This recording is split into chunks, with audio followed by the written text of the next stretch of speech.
Neste exato momento, uma espaçonave está atravessando o vazio, a 24 bilhões de quilômetros da Terra. Seu transmissor é mais fraco que a lâmpada da geladeira, mas ainda conseguimos ouvi-lo. Um sinal da Voyager 1, enviado há quase 24 horas, chega à Terra agora. Ele viajou à velocidade da luz por um dia inteiro, e só agora o recebemos. Como ainda estamos em contato com ele, mal pega o sinal de celular no escritório, mas a NASA recebe dados em tempo real de 24 bilhões de quilômetros e ainda envia atualizações de software. Como isso é possível? Fui ao laboratório de propulsão a jato da NASA, onde uma equipe de 10 pessoas mantém as sondas Voyager ativas, já tendo as salvado de situações críticas diversas vezes. Então vamos embarcar em uma jornada além do nosso sistema solar para tentar descobrir como a NASA se comunica com espaçonaves a bilhões de quilômetros de distância. Em 1964, um estudante do JPL percebeu algo belo na matemática. Um alinhamento planetário que ocorre apenas a cada 176 anos. Júpiter, Saturno, Urano e Netuno se alinhariam tão perfeitamente que uma só espaçonave poderia usar o efeito estilingue para passar pelos quatro, aproveitando a gravidade. O que normalmente levaria 30 anos levaria apenas 12. A NASA planejou 4 espaçonaves para a Grand Tour, mas após as missões lunares, os cortes no orçamento do programa do ônibus espacial permitiram apenas 2 sondas como compromisso. Cada uma levava consigo um disco de ouro, com imagens, sons e saudações destinados a representar toda a humanidade. Mas sua missão principal era enviar uma espaçonave para Júpiter e Saturno, e existem 2 sondas Voyager. Elas são redundantes, então caso uma falhasse, ainda poderiam obter os dados de Júpiter ou Saturno com a segunda espaçonave. A Voyager 2 foi lançada antes, em agosto de 1977, numa rota mais lenta para visitar 4 planetas. A Voyager 1 saiu depois, seguindo o caminho mais rápido para chegar antes a Júpiter e Saturno. Elas enviaram as primeiras imagens de perto dos planetas externos e flagraram vulcões em erupção na lua Ió de Júpiter, o que ninguém esperava. Fizeram a primeira e única visita a Urano e Netuno, e capturaram o famoso ponto azul pálido, a Terra vista suspensa em um raio de sol enquanto a Voyager 1 seguia para o espaço profundo. E então, Saturno lançou a Voyager 1 para o norte, saindo do sistema solar a 70 km por segundo, sem freios, sem volta. Ela vai seguir nesse caminho para sempre. A Voyager 2 seguiu para o sul, direção oposta, mas com o mesmo destino. Uma vez, a NASA realmente perdeu completamente o contato com a Voyager 2. Eles tiveram que tomar uma atitude desesperada para recuperá-la, algo chamado de grito interestelar, mas falaremos mais sobre isso depois. Primeiro, vou explicar como conseguimos nos comunicar com uma máquina mais distante de casa do que qualquer outra já construída pela humanidade. Cada Voyager possui uma antena parabólica de 3,7 metros. Ela parece enorme, mas o transmissor atrás dela consome energia semelhante à de uma lâmpada de geladeira. É só isso que ela tem. Ela grita o mais alto possível por 24 bilhões de quilômetros, esperando que alguém ouça. A NASA construiu na Terra 3 das maiores antenas de rádio do mundo. Então, a rede de espaço profundo é composta por 3 complexos. Eles estão localizados ao redor do mundo. Há um aqui no deserto da Califórnia, um nos arredores de Madrid, na Espanha, e um nos arredores de Canberra, na Austrália. E eles estão aproximadamente à mesma distância ao redor da Terra, cerca de 120 graus de diferença entre eles. Então, se eu tenho uma espaçonave em Marte, conforme a Terra gira, sempre haverá uma antena se comunicando com essa espaçonave. Essas antenas são impressionantes. Os receptores operam a apenas 4 graus acima do zero absoluto. Com essas sensibilidades, até mesmo o leve calor dos componentes eletrônicos abafaria o sussurro da Voyager. Basicamente 15 bilhões de milhas, ou aproximadamente 22 bilhões de quilômetros de nós aqui na Terra.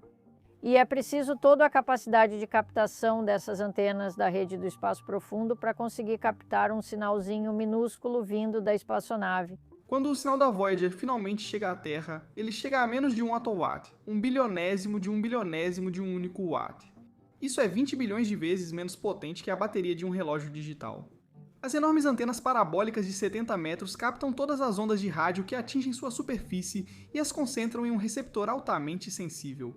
E mesmo assim elas mal conseguem fazer contato, e para ser sincero fica ainda mais difícil, porque a Voyager está se movendo tão rápido que seu sinal sofre um desvio Doppler, o mesmo efeito que estica a luz das galáxias distantes. A equipe deve compensar o desvio em tempo real para decodificar o que a Voyager diz. O tempo de ida da luz, ou seja, o tempo que a luz leva daqui da Terra até a espaçonave, é de 23 horas e meia. E depois são mais 23 horas e meia para voltar. Então, quando eu chego ao escritório na segunda-feira de manhã e envio um comando para a espaçonave, eu vejo o efeito disso na quarta-feira de manhã. Ok, então é assim que ouvimos, mas como respondemos? Essas mesmas antenas de 70 metros que ouvem também podem gritar. O sinal que enviamos para a Voyager é mais de 1000 vezes mais poderoso do que o sussurro que recebemos de volta. Os 6 computadores da Voyager somam 68 KB de memória, menos que uma chave eletrônica de carro. Seu celular tem poder de processamento 2 milhões de vezes maior. E ainda assim, os engenheiros da NASA vêm enviando atualizações de software para essas sondas há quase 50 anos, corrigindo falhas e hardware quebrado a bilhões de quilômetros de distância. Cada Voyager funciona com 3 desses geradores termoelétricos de radioisótopos, ou RTGs. São pequenas baterias nucleares alimentadas por plutônio em decomposição. Quando foram lançadas, cada uma das Voyagers tinha 470 watts, mas o plutônio se decompõe um pouco mais a cada ano. Hoje, elas têm só cerca de 210 watts e apenas 3 dos 11 instrumentos originais funcionam. Anualmente, a equipe desliga um instrumento para economizar energia e decide quais sensores remover da sonda que nunca retornará. Um desses instrumentos, esse longo aqui, chamado magnetômetro, foi o que confirmou o momento. A Voyager cruzou para o espaço interestelar, detectando uma mudança no campo magnético que provou que ela havia deixado completamente a influência do Sol. Mas manter essa conexão viva não tem sido fácil, quase perdemos as 2 sondas várias vezes. Em 1978, alguém em Terra cometeu um erro de agendamento. A Voyager 2 ficou 7 dias sem sinal da Terra e entrou em modo de pânico. O software dela assumiu falha do receptor principal e mudou para o reserva, mas este tinha um capacitor quebrado e não conectava com a Terra. Quando a forçaram a usar o receptor principal, o fusível queimou, e o receptor principal parou de funcionar. A Voyager 2 ficou presa em um sistema reserva quebrado 8 meses após o lançamento, mas os engenheiros em Madrid tiveram uma ideia. Eles começaram a enviar sinais de teste, varrendo lentamente diferentes frequências, procurando pelo ajuste exato que o receptor quebrado precisava para ouvi-los. E depois de horas tentando, a Voyager 2 entrou em contato com a Terra usando aquela gambiarra de 1978. E é assim que a Voyager 2 tem se comunicado desde então, quase 5 décadas usando um receptor reserva improvisado. As coisas foram bem tranquilas por algumas décadas. Mas então as 2 sondas começaram a mostrar sinais de envelhecimento.